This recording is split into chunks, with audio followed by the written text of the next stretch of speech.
And Right. yeah, but go ahead though. What kind of dues did you guys pay earlier on before getting with Kango Kid and Dr. Ice? Those right there, just that I just mentioned, trying to piece together a set so we could all practice and find our little niche in this thing. And from there, a couple of years after that, Kango and Doc came into the picture.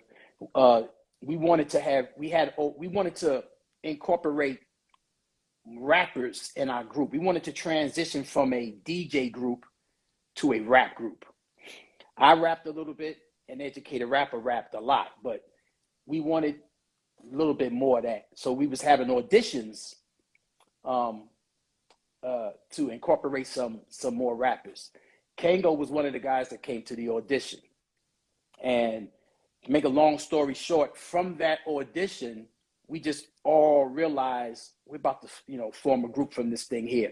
Dr. Ice at the time was Kango's dance partner. I don't believe he was even rapping yet, but once we decided we was gonna be this hip hop group, we got dancers, we got the DJs, we got the MCs, we just put it all together, changed the name to Untouchable Force, and started riding that wave in Brooklyn, back again in East Flatbush, doing the block parties, practicing, coming up with routines, because it was all about your routines back then. Right.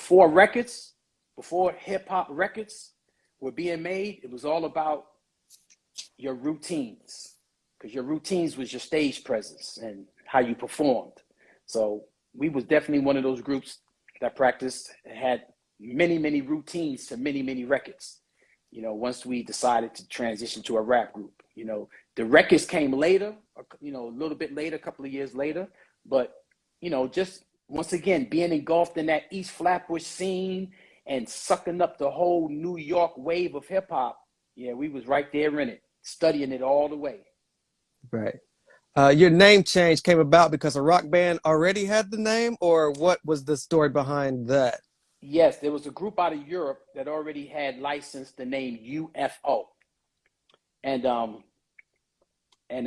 so we kept the name still is the same, Untouchable Force Organization, but we threw a T in there, so it's Untouchable Force Organization. But yeah, you're correct. There was a rock group out of Europe that already had that name copyrighted, so we had to switch it up when it was time to make records. You gotta be legit.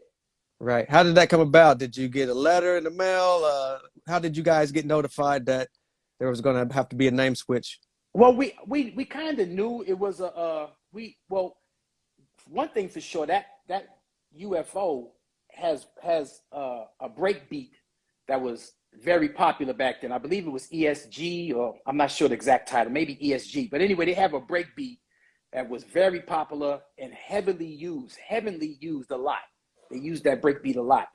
But I'm not exactly sure. I don't believe it was a cease and desist letter. I just believe the record company maybe had some insight, or maybe our lawyers knew, but it never even got to the point where it got real critical. We knew we had Right. to change the name once we was going to, sign contracts and things of that nature. We definitely had to change the name. Right. At this time, is there any mentors guiding you guys? What kind of direction were you guys headed? And did you have anybody in your corner kind of guiding you along the way? Hey, we were influenced by all the greats before us. I mean, we studied them all the way back to, you can go all the way back to Kool Herc, Africa Bambaataa, Grandmaster Flash and the Furious Five, the Cold Cuts Brothers, the Crash Crew. I mean, I can go on and on and on with that. That's just to name a few of the ones, the Treacherous Three.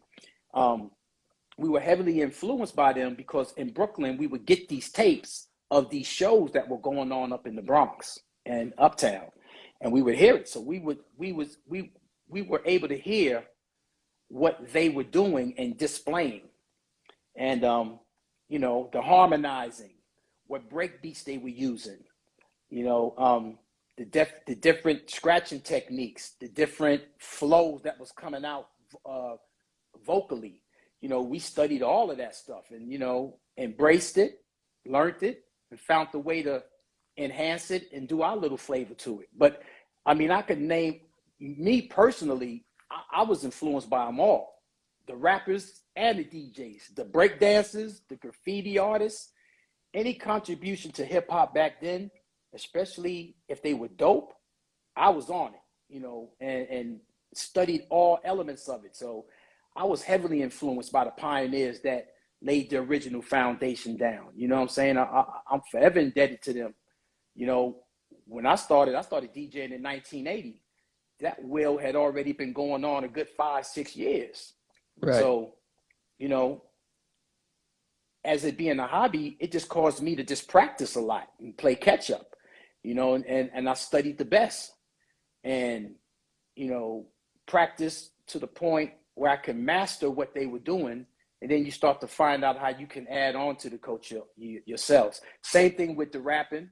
You know, you hear flows and styles, and then you want to figure out how can you flip that style or flip a new style. You know, Right. you know, hip hop was fresh back then, so it was a lot of, you know, new contributions being given by a lot of individuals back then. But we were influenced by all of them, all them pioneers. Salute to all those pioneers that was laying down that early foundation before hip hop became commercial, before hip hop had records. I'm talking the turntables and MCs and breakdancers. That era, the raw hip hop from the vinyl is the band. Them two turntables is your band. And them MCs is up there doing their thing to their DJs rocking, you know? Right. When hip hop first started off, when they started making hip hop records, those early groups that were making records were rapping over live bands. There were live bands playing. When you hear Curtis Blow, that's a live band back there that they rapping over. Sugar Hill Gang, that's a live band. The Fatback Band, definitely a band. You know, all those groups had bands rapping around them. I like to say I'm from the second wave of hip hop. That's my personal opinion. UTFO, Run DMC, Houdini, Fat Boys. I like to say we're the second wave because we weren't rapping over the bands. Hip hop started changing a little bit. Definitely sampling was coming into the play real hard. We're one of the early groups to use samples when we used Billy Squire's Big Beat in Roxanne Roxanne. We're one of the first to incorporate a full sample in hip hop. Right.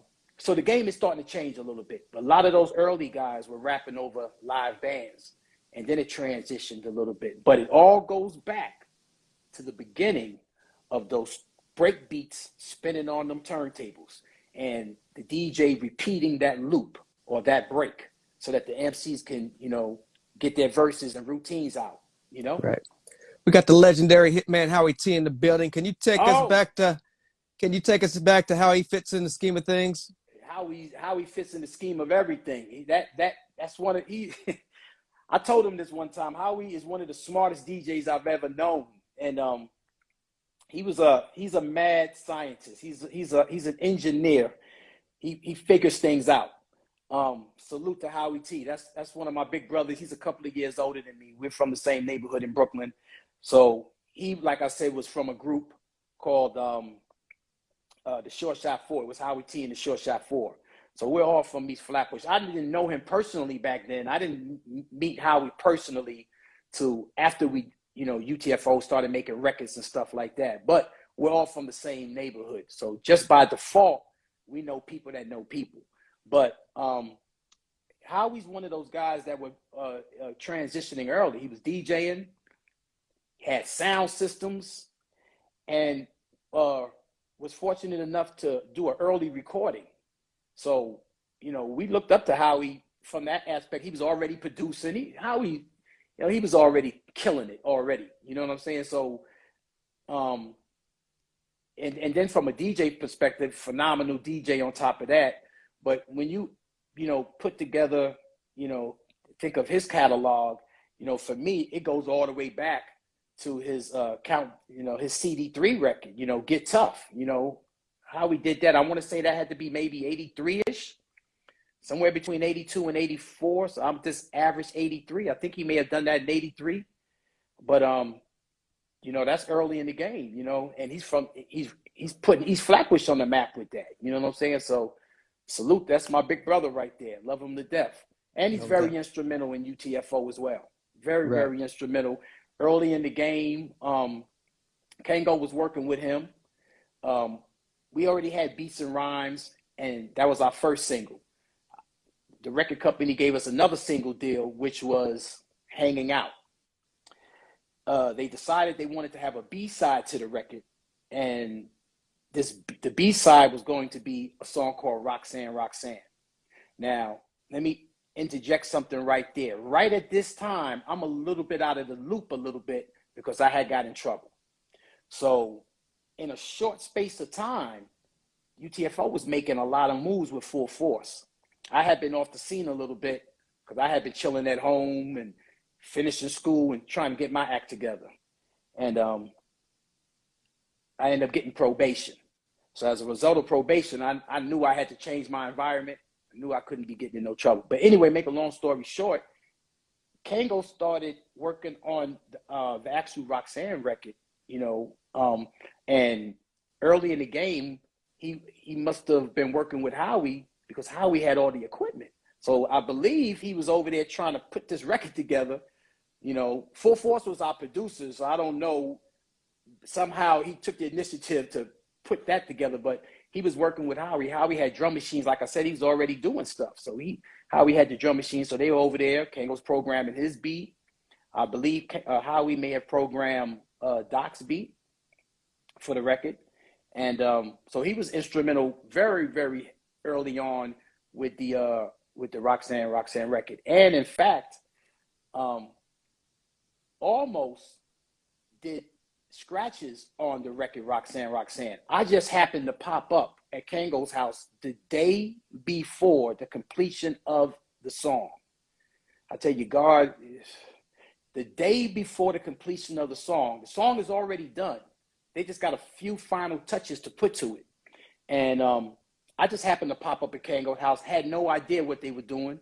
Hey, what's going on? And he was telling me, about the Roxanne, the Hanging Out record and the Roxanne record. And he was like, tomorrow, the record was going to be done tomorrow. The only thing the record needed was scratches and maybe some other fine tuning. Anyway, he was like, I was like, yeah, man, I had to chill out for a little bit. He was like, I'm the group's DJ, but I had been out of the loop a little bit.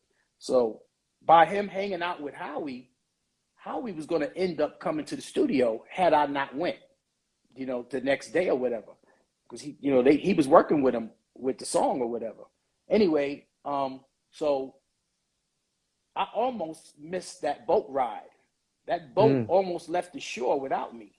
And the day before the completion of that record, I went to Kango house. The next day, we went to the studio and finished the song. So it's, you can't make this stuff up. If it's meant for you, it's meant for you. You know what I'm saying? Right. Definitely. What kind of buzz did that A and B side gain for UTFO at the time? What kind of reaction did you guys get from that single? Phenomenal. The single was supposed to be Hanging Out. Hanging Out was supposed to be Hanging Out was the A side. That was supposed to be the hit that they were running with. And Roxanne Roxanne was just going to be the B side. I don't think any of us at the time knew that was going to take off the way it did. It was a song about a female that didn't even exist. Those three, Kango, Doc, and EMD, they're rapping, they're battling each other on the record about a girl they trying to get. Typical homeboy from the hood, see a chick they like and they all trying to impress her. So that's really what the song was about. And at the end of the record, none of them got the girl. That's what the song was really about. Roxanne, Right. Roxanne. B Fine suggested to name it Roxanne. They were just going to name it it was just going to be about a girl. And they just happened to pick the name Roxanne. Could have been any name they could have picked. Could have been Mary Mary, Sue Sue, could have been Kathy Kathy. But Roxanne is the one they use, and that's what took off, But that record, it changed our lives, man. You know, it was a game changer in hip hop. And at that time, and still to this day, one of the biggest records of hip hop's history. I don't think any record ever had more responses than that record did. Right. Just countless responses to that record. You know, a lot of careers came into play as a result of that record. You know, Shantae was the first one to answer the record. And from her comes the Juice Crew. You understand what I'm saying? So, not to say that these guys wouldn't have made it on their own, because they all were dope, but it's because of that Roxanne Roxanne record that UTFO made, opened the doors for them and so many other people to come after that. So that record took us around the world, and